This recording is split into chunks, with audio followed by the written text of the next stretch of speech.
The Three Little Super Pigs. Betsy Who Cried Wolf. Goldie and the Three Bears. Red Riding Hood. What do they all have in common? Yeah, they're all fairy tales, but the authors also made sure that every single one of these had a problem and a solution to the problem. In the Three Little Pigs, our problem was this guy, right? The big bad wolf was back and he was ready to get those pigs once and for all. Betsy Who Cried Wolf, which we still have to finish reading, what was her problem? Her problem was that sneaky wolf that kept getting her in trouble. There he is, all the way up there. She saw him, she yelled wolf, but when the farmers came running, he was gone. Goldie and the Three Bears, this little girl is the problem. She goes into this house, eats their food, breaks their chairs, sleeps in their bed. And in Red Riding Hood, we have this guy is our problem. Along with all of those problems is also a solution. Think about how Red Riding Hood solves the problem. In this one, the bears scare away Goldilocks. We haven't found out the solution to this one yet. And in here, the Three Little Pigs, they are so smart that they have created jetpacks to get away from that problem. So as writers, just like these authors, we need to figure out what our problem is going to be, and we need to work towards solving that problem. Some of you may have already done this already with your stories. You may have written your story all the way through to the end. You might have your problem and your solution already. Hopefully, if you've already done that this lesson will help you maybe add a little bit, maybe figure out some other ways that they can help solve their problem, or maybe it will help you in the next fairy tale that you're going to read.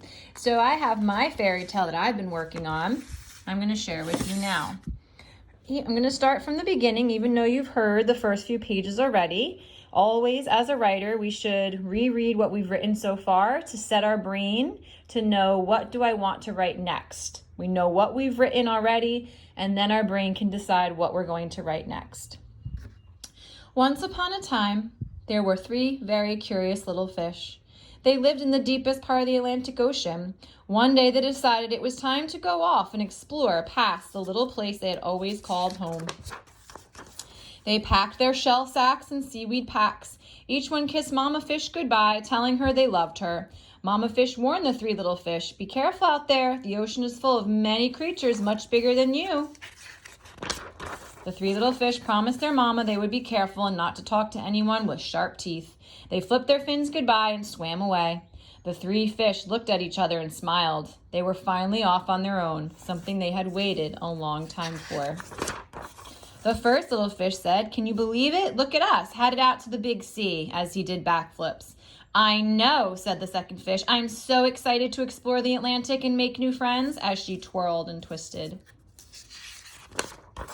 The third fish just swam quietly, thinking hard about the strongest, safest home he could build or find.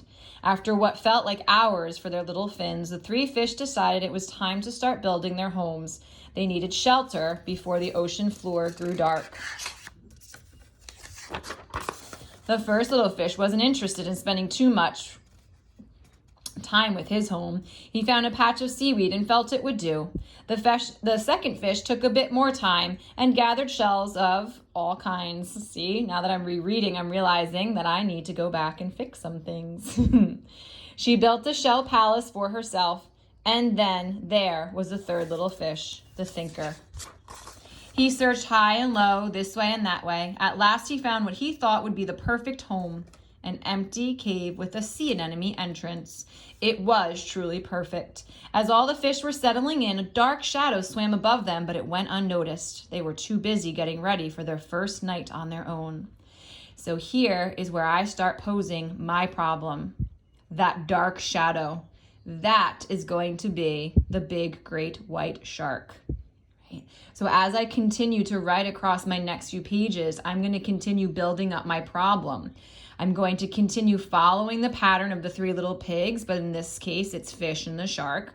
And I'm going to have the shark causing problems for the three little fish. And as I'm doing this, I need to start thinking about what my solution is going to be.